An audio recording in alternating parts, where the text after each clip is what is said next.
gestion, la gare, qui, mis bout à bout, chacun d'entre eux, font la Smart City. Donc, nous, on se dit, si dans la gare, je fais mon travail, donc j'expliquerai ce que c'est, c'est-à-dire que je rends la gare reconfigurable, interopérable, capable de voir ce qui s'y passe, capable d'agir sur son contexte, et capable de communiquer avec d'autres maillons de la Smart City.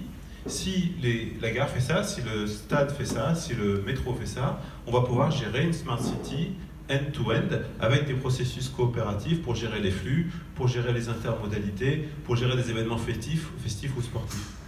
Donc, c'est à peu près le travail qu'on essaye de faire. Donc, on essaye de faire de la gare un maillon de la Smart City, je vais y revenir. Et ensuite, une fois qu'on sera prêt ou quelqu'un d'autre sera prêt, un autre opérateur d'espace urbain, il pourra, on le souhaite, venir coopérer avec nous pour, par exemple...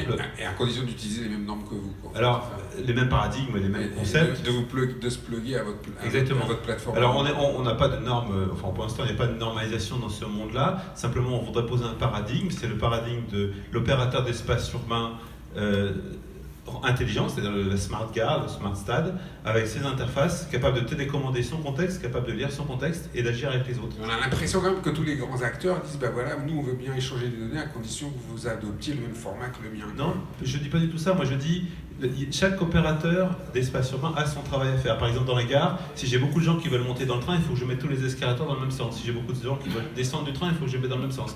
Si je constate par exemple que le métro est saturé sur la sortie numéro 1, il faudrait que je puisse recevoir cette information, d'où l'interfonctionnement indispensable.